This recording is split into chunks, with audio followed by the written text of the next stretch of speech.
Hello and welcome to a very special edition of the North Bank Meets.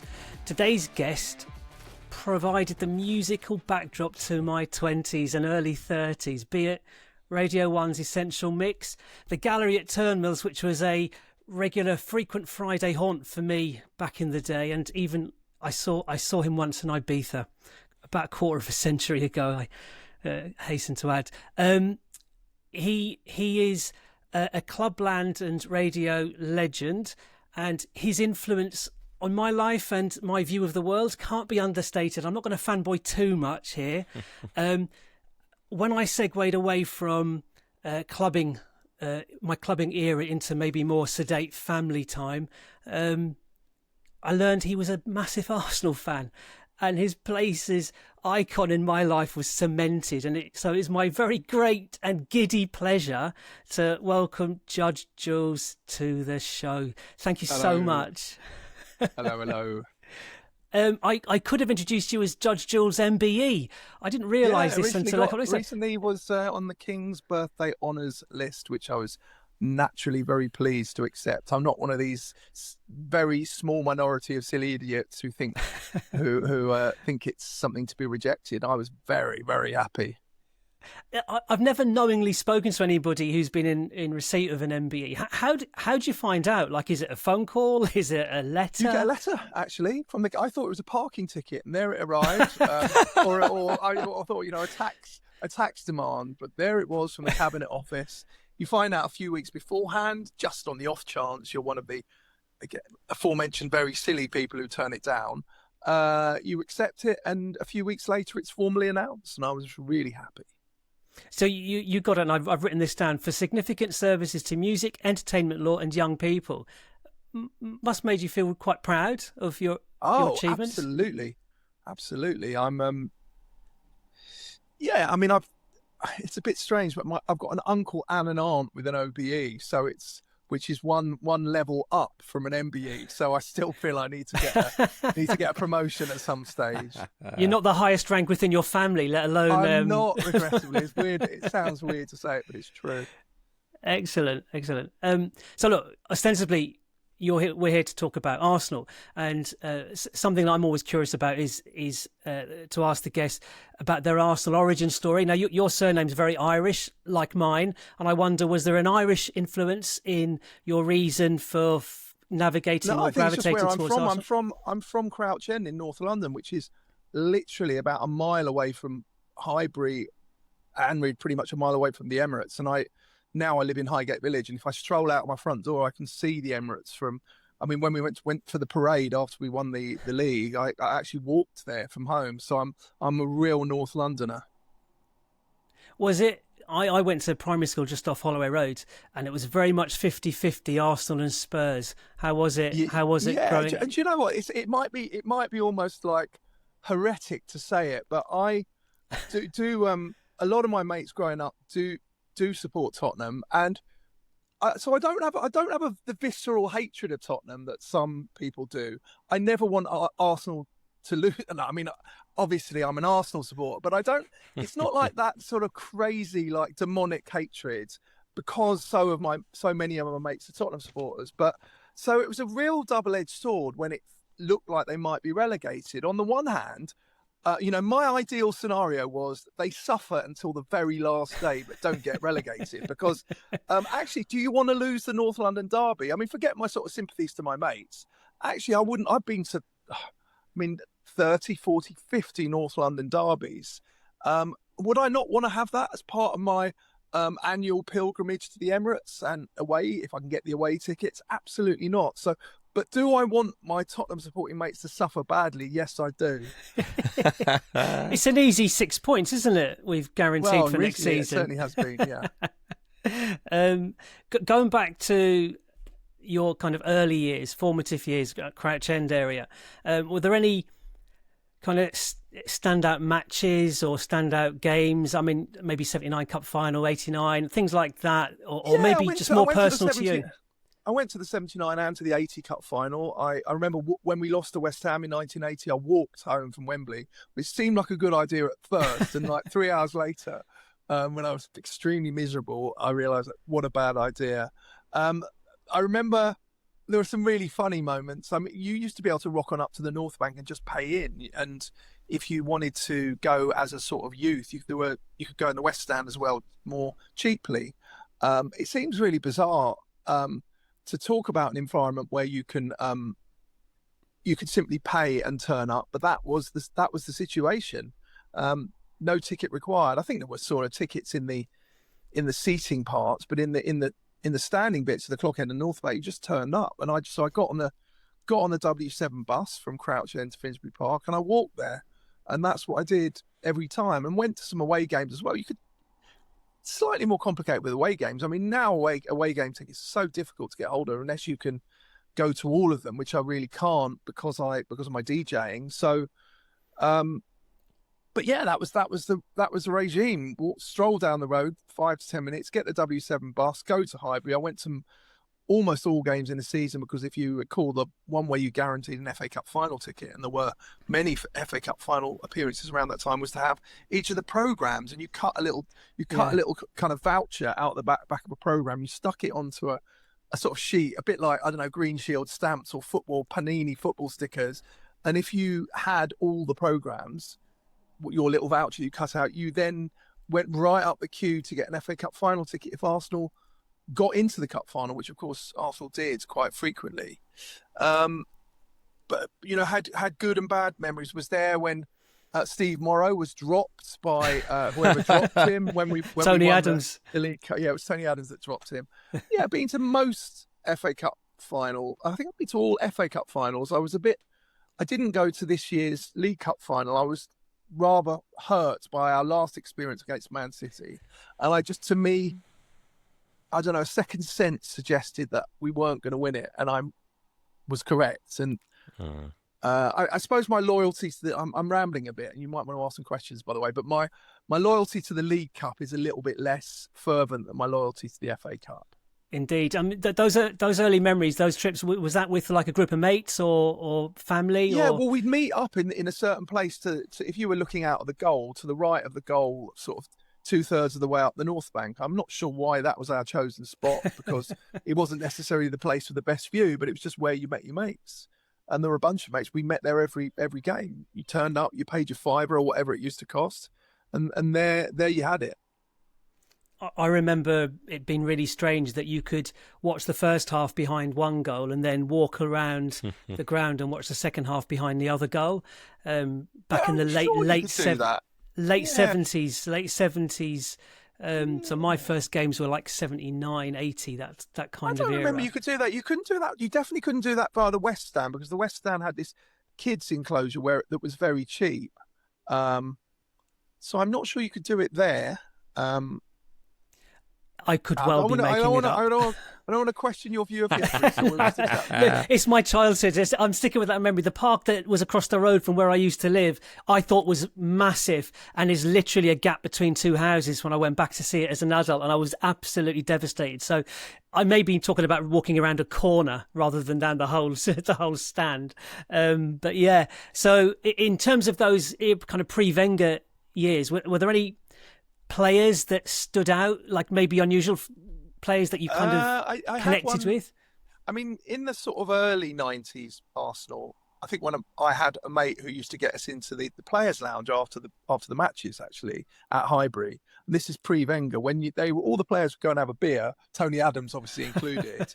and I remember Michael Thomas drove me back to my studio that was in Essex Road after an Arsenal evening game one time, which was just the moment of my life. I couldn't believe it. He wasn't even driving a particularly fancy car at the time.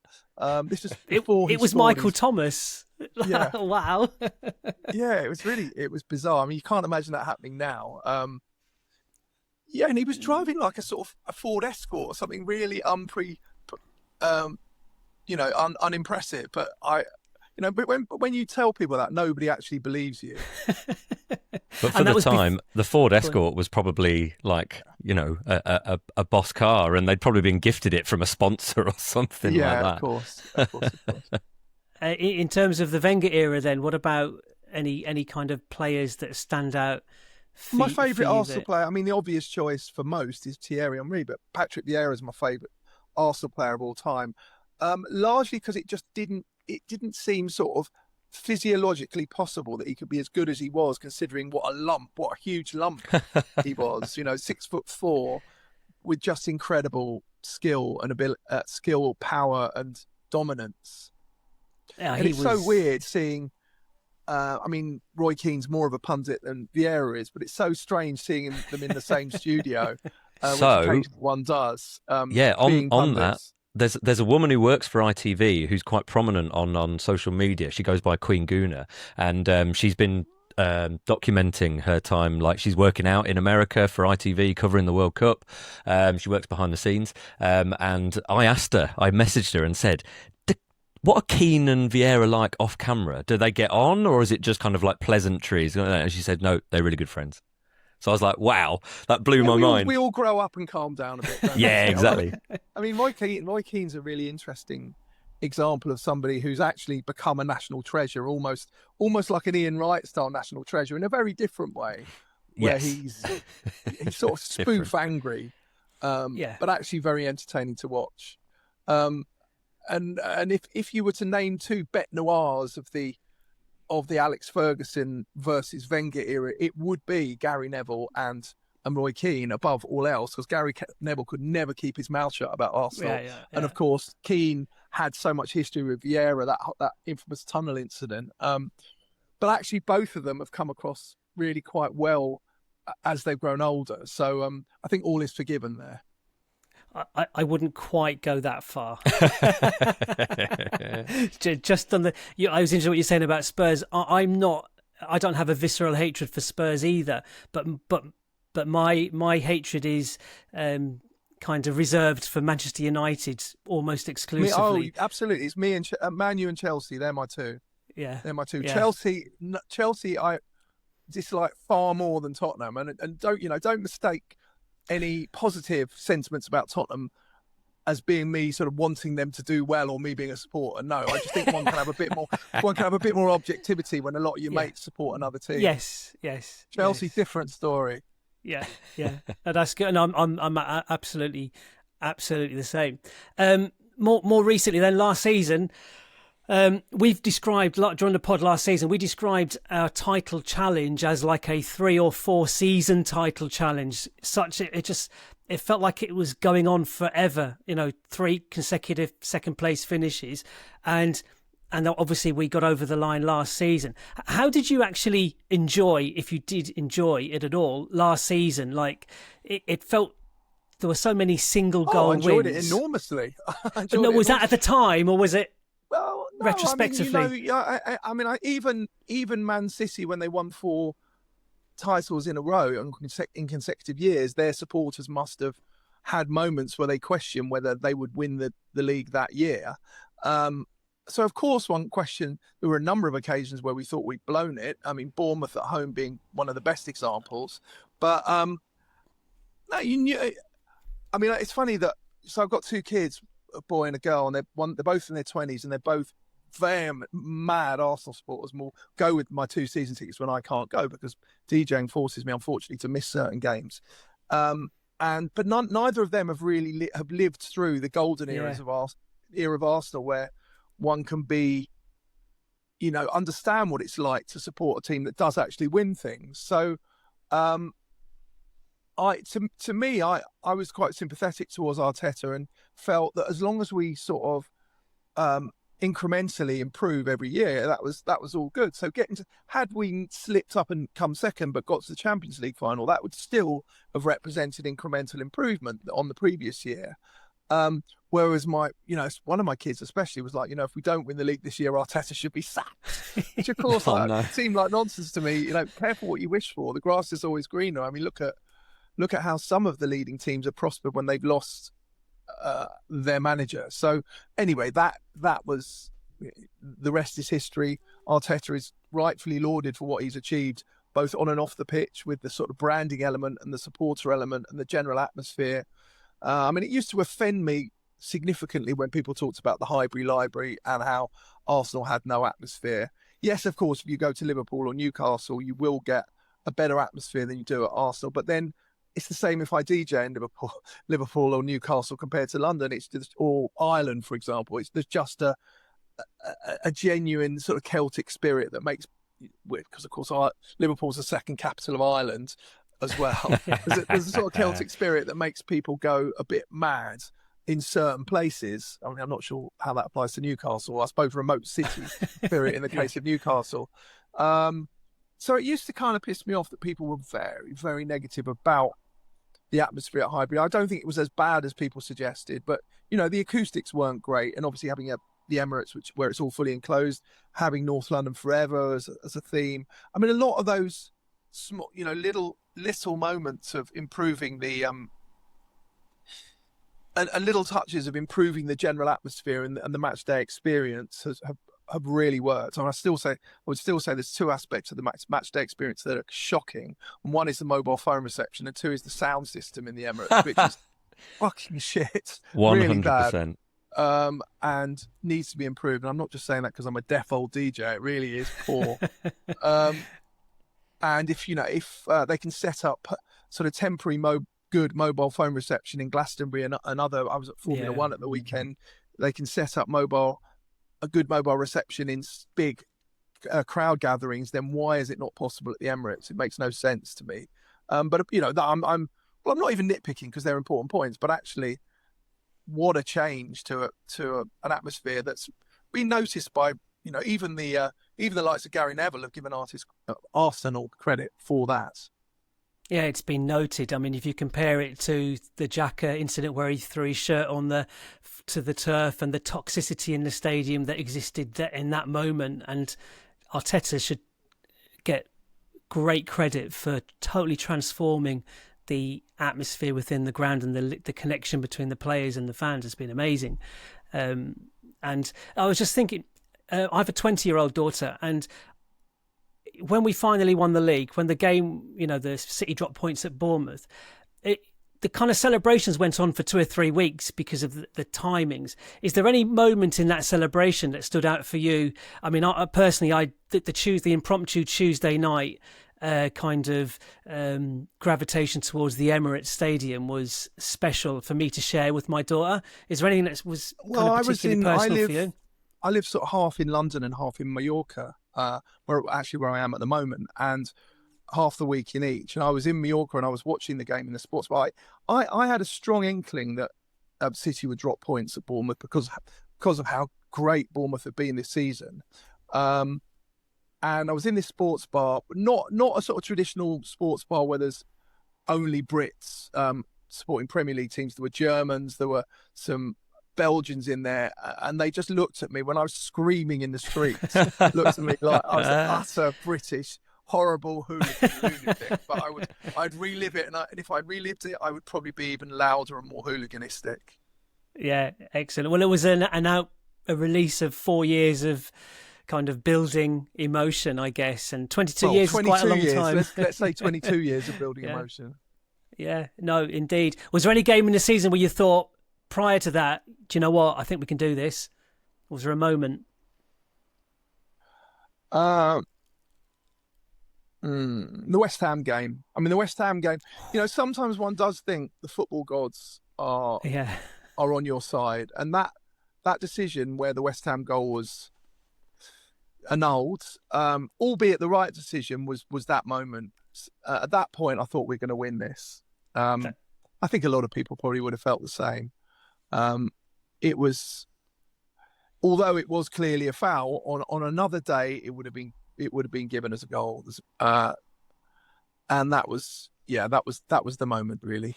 Yeah, there was no coming. I don't think there was any coming back. Had that goal stood, I think City would have just got so much of a boost from that moment, whereas it kind of sucked the wind out of them. The Everton game, I guess, as well. The Everton game against City, which, as you do when you're in those very tight title races, you look at your main opponents' remaining fixtures, and the Everton game away and the Bournemouth game away were the two where one thought, City could be dropping points here, and they did it both. But beyond that, of course, it is down to the football gods, isn't it?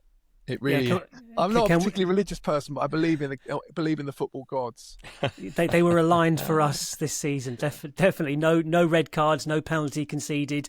I think that was not sure that will happen again for us next season, much as I'd like it to. Yeah, I think the red card issue is contentious. I don't think there were any contentious. Correct me if I'm wrong. I don't think there were any contentious decisions where we could have had a penalty awarded against us. Yeah, the only one that comes to my mind was Havertz had a pretty naughty challenge on a Burnley player, but I think we were 1-0 up at the time, and you would have still backed us to have defended that lead with 10 men against Burnley already relegated. So whether it would have been that effective, I don't know.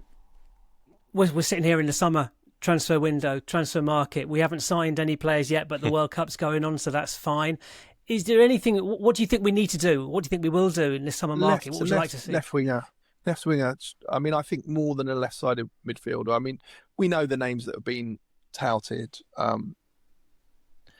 but interesting. I mean, he's now gone home. But Martinelli actually had quite a good World Cup. Was playing centre forward for Brazil, but Martinelli is, and for that, one doesn't necessarily hope that the team sell Martinelli, although they might need to do it from a FFP perspective. But yeah, I think left wing is our problem position. It prevents us from being, because every time they've stuck Madueke on the left wing, he's not really performed in my view. No. I mean, Madueke struggles a bit with the end product. He's probably a better dribbler than Saka, but far worse on end product. And supposedly when signed was a sort of ambidextrous winger in that he could play on the left or the right wing. But his performance on the left wing, I don't think it was one that was any good. And Trossard's in his 30s. I mean, Trossard's performed for the majority of the season. There was a bit of a drop-off in the second, sort of midway through. But yeah, to me, that's what we particularly need. And I suppose just another number 10. I mean, it's difficult to know whether Ødegaard is a naturally cautious player or whether he's playing naturally cautiously because that's what he's told to do. If it's the former, then I think we need a more adventurous number 10 perhaps as well. So Morgan Rogers would be that player. But getting a world class left winger and Morgan Rogers may well prove financially prohibitive. I don't know. Well, when you hear the numbers being bandied about, 130 million for Rodgers and similar for Barcola, for example, who would be that left winger. I mean, I'm not sure we can do that. Martinelli, I mean, Trossard, if you listen to the rumours, is going to Besiktas for 20 million euros once his World Cup is finished. Similar to you with Martinelli, I love him. I love his attitude, his character, his work rate. I think he's brilliant in that sense, but his end product isn't as good. But we've never tried him through the middle, and he did, as you say, play quite impressively for Brazil there. But so if we had to choose Barcola or Rodgers, who would you go for? That's really tough. Probably Barcola, because we do have a decent number 10, and we don't have a world-class left winger, but then Rodgers is an outstanding player as well. So if you can afford both, my word, what a window that would be. Rather than going for quantity, getting pure quality. Yeah, it would be nice to just wave those two names to all your Tottenham buddies, because they're crowing a little bit at the moment after their more recent signings. Mine certainly are anyway. I'm not sure where the money's come from for all that stuff, but that's where Tottenham, they can't. Yeah. Anyway, let's not. Yeah. We've said enough talk about Tottenham. Yeah. Stef's got some quick fire either ors. So we tend to do these towards the end of the thing, but I did have a couple of little questions for myself, if that's all right. So just from a sort of music across with football point of view, let's imagine a different world where you'd become a footballer. Okay, what would be your track that you would play before a game to get you hyped up? Well, do you know what? They play it already at the Emirates. It's the Clash, London Calling. Really? That's one of my favourite records. I'm a Londoner through and through. I love the Clash growing up. I love that particular record growing up. So for them to have selected that as a pre-match, almost when the team is coming out tune, is spot on as far as I'm concerned. Oh, wicked! Do you like the Louis Dumford's "The Angel" as well? That's Yeah, it took me a while to learn the lyrics, so I was sort of miming. I was miming certain parts of it. Walking through a stone type lyrics. It's fabulous. I mean, who else? Liverpool have got "We'll Never Walk Alone." When the Saints, unfortunately, it's Tottenham and Southampton, isn't it? But there are, very few teams or set of supporters have their own dedicated song, and we've got one that was never been a hit or used for anything organic. else. Yeah. I love it. Well, it's interesting because obviously I think most people will ostensibly obviously know you for sort of dance music, but that tells me you've got quite an eclectic taste of music if you're loving the Clash as well. Yeah, I mean, there's lots of electronic music, big electronic tracks that you hear played in the background at other grounds. You hear it on Sky Sports, for example. You hear Darude, Sandstorm, or Gala, Free from Desire. Seem to hear everywhere. It's almost a chant. But I think, I'm a Londoner, and London calling is my thing for sure. The one that gets me is at Palace. Palace go big on Faithless, Insomnia. Yeah, I don't know particularly why, whether there was a connection of he the was band. a Palace fan. He was a Palace was fan. he? Maxi Jazz was he? Okay, yeah. Okay, right. The other question was, and this is a bit of a silly one, and you might not be able to think of anything, I don't know. Of all the Arsenal players, past or present, because you've obviously met hundreds of DJs in your career, which Arsenal player, past or present, gives off they could have been a DJ vibe? Something in the way they carry themselves or the way they look. Thierry Henry is super cool, isn't he? Okay. He's just got that. He's got that slightly too cool for school kind of persona about him, where he's. I mean, it's an obvious answer, but I definitely think that it's actually true. Okay, right, nice. So yeah, we tend to finish on these sort of quick fire questions. They're an either or, and a few of them have taken on a little bit of a different aspect given what happened last year. So I'm just going to throw them at you. What's your gut instinct sort of tell you? Okay, number one, red or yellow? Does that mean home or away? Basically, yeah. Probably in terms of shirt designs and things like that. Or Charlie George celebration, or Alan Sunderland. Or... Alan Sunderland. Yeah, I was there. Let's go red. Okay. Home or away? It's impossible for me to get to away games, so home. I mean, it's hard. Okay. I've got 2 season tickets. It's hard enough for me to go to all of them because of DJ commitments. I just can't bear these 8 p.m. kickoffs on a Saturday night. Then I can definitely not go to the match. I'm already spitting feathers because our first 2 away games next season are Monday nights, which is great for those of us at work. But never mind. Holly, didn't you have a question about? You just wondered if you'd ever sort of obviously with your schedule and going around the world, how did you phrase it about what's seeing the kind of extreme measures you've had to go to, or the most bizarre place you've ended up watching an Arsenal game? Oh, I mean, I've watched Arsenal in 30 or 40 different countries. I think the best, the most fun is in the US because of the time difference, especially in the West Coast. So in LA there are various Arsenal pubs, and a 4 o'clock kickoff on a Sunday is 8 a.m. on a Sunday in LA, and you could be in a pub with 300 or 400 gooners, if not more, all drinking beer at 8 o'clock in the morning on a Sunday morning in some obscure part of Southern California. I'd be all over the American breakfast at that time in the morning, I think. Stocking up on pancakes, that would be me.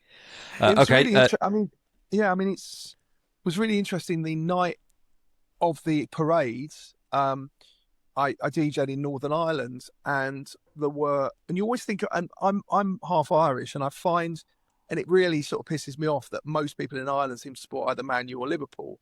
But then I got on a flight to Belfast the night of the parade, and half the plane were all wearing Arsenal shirts, interestingly. So there is some sense amongst my Irish brethren. Yeah, I did my secondary schooling in Ireland, in the Republic of Ireland, County Mayo, and it was Man United or Liverpool. That was it.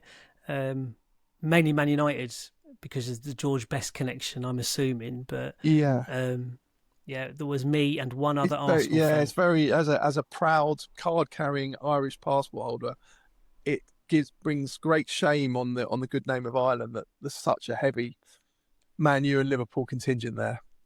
Yeah. So slightly related to that, the next one is journey or destination in football terms. In football terms? Yeah, because essentially, basically, Holly and I and Chris, our normal producer, have had this constant debate about, is it all about just the trophies at the end, or is it, I suppose about that's the debate this season has been the way Arsenal have played, which I find, I just want to spit when I hear people criticise Arsenal's style of play. I mean, they've the low block. The Premier League is the home of the low block, isn't it? And Arsenal have worked out a way to get around it. So I guess my response is the destination. Okay. Tactics or passion? Well, hopefully you can have a bit of both, can't you? If you had to prioritise one or the other, are you Sam Allardyce or are you Pep? To put it in more blunt terms. I don't think there are any leading managers who aren't sublime tacticians, so it has to be tactics. Okay. Pub or social media? Well, I try and go out to watch the match in a pub if I'm watching it away, even though I've generally got the ability in most places to via various technological means to watch the games. I would always go out to a pub, always try and watch it with people. When I'm down my fourth glass of rosé, maybe other people might regret my presence. But that's the way to do it. So, if you have the choice, though, would you prefer to watch on TV or in the ground? Presumably, you want to be there. 100% You got to be there. I regret that. Unfortunately, the fixture list sometimes prevents that. When you are stuck having to watch it, though, are you a Monday Night Football or Match of the Day? I don't understand the question particularly. So are you just taking the highlights in and not really looking at it, or do you want something that's a bit more in-depth and analytical? I don't really bother with Match of the Day. Oh, right, fair enough. I mean, I can't watch it on a Saturday night, and Sunday morning I always would have been DJing the night before. It's on a bit too early. Yeah. Okay. Probably the one that's split most people is, are you VAR in or VAR out? I'm VAR in, but they just haven't found a middle ground. I mean, in the World Cup, they seem to have gone too light. And in the, I guess you just want more automation, don't you, to speed the process up. The principle is correct. Yeah. But it's the offside thing seems to be working relatively well. Better, yeah, for sure. The semi-automated offside. There's got to be a way to make all decisions more speedier. And if they do that, then I'm all for VAR. Okay. Highbury or Emirates? Emirates. I mean, obviously Highbury is where we had some huge success, and the Emirates we've taken the best part of 20 years to win the league. But I just think the Emirates is a better ground, better atmosphere, more comfortable seating, no stupid pillars blocking your view. So I had some brilliant times at Highbury. I went to Highbury from the age of probably 8. And then by the time I was 11, I went to almost every home game. So that clearly there's a massive memories there. But, the Emirates was a real statement when we moved there. Before many of the other bits of ground regeneration were done, before those people up the road attempted to trump us by adding about an extra 1,000 worth capacity of seats, for example. That was part of their brief, that. When they put the tender out for the architects, top number one in the brief was bigger than the Emirates. Yeah. Which is not hard, because real estate in that part of London is significantly cheaper than real estate in Highbury/Holloway. Absolutely. Indeed. Right, final question. Which is why, incidentally, go on. They are able to get away with putting all these concerts and kind of fights on at White Hart Lane, because, the Emirates is in a much more middle-class area with a lot more NIMBYs who will say, a lot who would object much more to the noise in the middle of the night. Well, that's why our concerts this year, we've had Take That there, we've had Boyzone. You know, we're going for a much sort of softer crowd, shall we say. But I know I've got a friend of mine, his daughter, who's now 18, she's going to see System of a Down, like heavy metal, like new metal band at Tottenham, which will obviously attract a different kind of crowd. This last question, we actually haven't asked until since the events of last season. So I wonder if it takes on a sort of different sort of meaning. So are you Champions League or Premier League? Premier League, 100%. Yeah, we are. As well. I mean, I regret us losing, and I did think we'd lose. I thought I was horrified by some of the media descriptions of the way we played, because anybody that tries to go toe to toe with PSG in their current form will end up with a score like Bayern Munich did in the first leg of the semi-final. I thought our tactics, we got it just right, and unfortunately, if Gabriel, who's been a champion all season, hadn't skied that penalty, history might have gone very differently. Or even Mosquera doesn't even count as a loss in reality. But the Premier League has been, especially with those 3 years of second place. Yeah. Can I? What about Arsenal win the Premier League or England win the World Cup? Well, Arsenal have just won the Premier League, haven't they? So, Why not both? Arsenal won the Premier League. I got an MBE. If England win the World Cup, it's just like the sort Retire. of schoolboy fantasy that's completely. You wouldn't believe it if you wrote it as part of a fictional novel. That's brilliant. Yeah. What are your hopes for next season? Finally, what do you think you'd like to see us achieve next season? Go one better in the Champions League. To the transfer window. I mean, I'd like us to be more attacking, but I don't want us to sort of be too gung ho. It's a difficult balance, isn't it? We do have the best defense, or certainly best central defense in Europe, and pretty much the best defense as a whole in Europe. So you don't want to sacrifice that foundation stone. I mean, how unlucky is Raya not to be second choice keeper in Spain? I watched the Spain-Portugal game last night actually, and Unai Simon, the first choice Spanish keeper, had I think now gone 600 minutes without conceding a goal. So his stats are amazing. So perhaps part of why Raya wasn't selected is down to that, But so we've got this amazing defence, best in my view, the best goalkeeper we've ever had. And I put him ahead of Seaman, ahead of Pat Jennings, ahead of Lehmann. I think he's the best goalkeeper we've ever had. Because being a goalkeeper is a different beast now, isn't it? Then you had to be more of a shot stopper. Now, he could be an outfield player. He's that good with his feet. So to have that and the defence we've got, and to suddenly shift too far into kind of gung-ho attacking football, we might end up actually coming unstuck. So we just want a moderate evolution of our style where there's slightly less grinding out of results, but where we need to grind results out, happy days as far as I'm concerned. Yeah, we know we can. We've proved it. So we're just adding that extra attacking dimension on the left-hand side. Would be great. And I'd like to see Saka come back a bit. Saka didn't have the world's, Saka's end product is great, as we know, but didn't have the world's best season, was injured for quite a bit of the time, hasn't looked himself really in the World Cup thus far. He's one assist away. He's one assist away from having the most assists in a tournament of any player since like the 1930s or something. So that end product is still there. Yeah. Yeah. So, but what fantastic player he is. I think he needs. Yeah, there's probably it's where having a number 10 who's a bit more attack minded might help. I think. Because you just know what an incredible player he is, and what an all-round nice guy he is. So everybody, even neutrals, want the best for Saka. And he's only 24. Yeah, he could probably just do with a few months off, I think. Yeah, have a break. I mean, winning the league last season, in spite of the fact that Saka was injured for large chunks of it, and Ødegaard was carrying multiple injuries. Havertz was out for most of the season. That's what we did was pretty spectacular, but it was because of our defensive unit and midfield. Yeah, and actually Zubimendi was incredible up to about the last third of the season. For some reason, it tailed off for him. It's the most games he's ever played, most minutes he's ever played. He probably just got exhausted. Yeah, but now Lewis Kelly looks like there's true competition for that particular position. So or rotation. Yeah.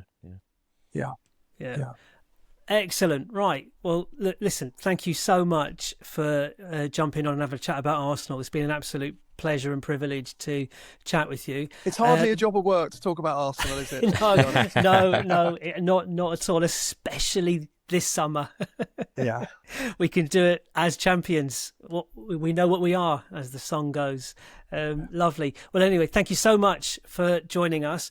And sorry, you're obviously still DJing. You're like a DJ by night, lawyer by day. You've got this kind of double. Yeah, I've got a music law practice, so I mainly look after electronic music, dance music stuff.